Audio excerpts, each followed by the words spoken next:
It's time for another poem from the Alt Atlas, Poems of Other Worlds by Mr. Pendulum, yours truly. This is a collection of handwritten, hand-illustrated science fiction poems written in this lovely journal. It started as a daily writing challenge, and 80 days later I had a complete collection.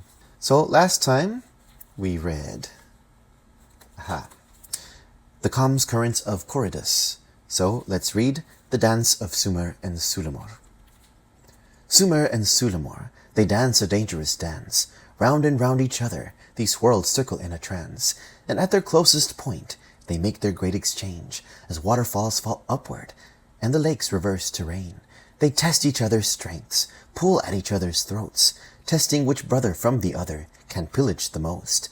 Space rivers flow between, and sometimes life as well. But soon the brothers drift apart, and turmoil starts to quell.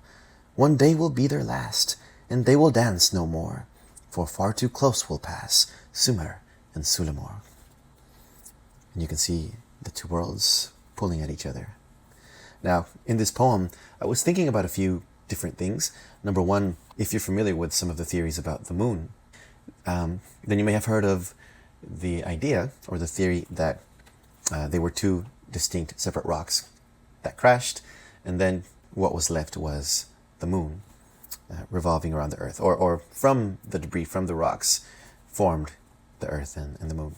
And then also I was at the same time thinking about different myths and their origin stories, and a lot of these great myths in history have really interesting or epic origin stories, often dealing with siblings, and in particular thinking back to the one of Rome, the founding of Rome. It actually involves two brothers, Romulus and Remus, and the keen observer might have noticed that if you read this in reverse, you get Romulus and Remus.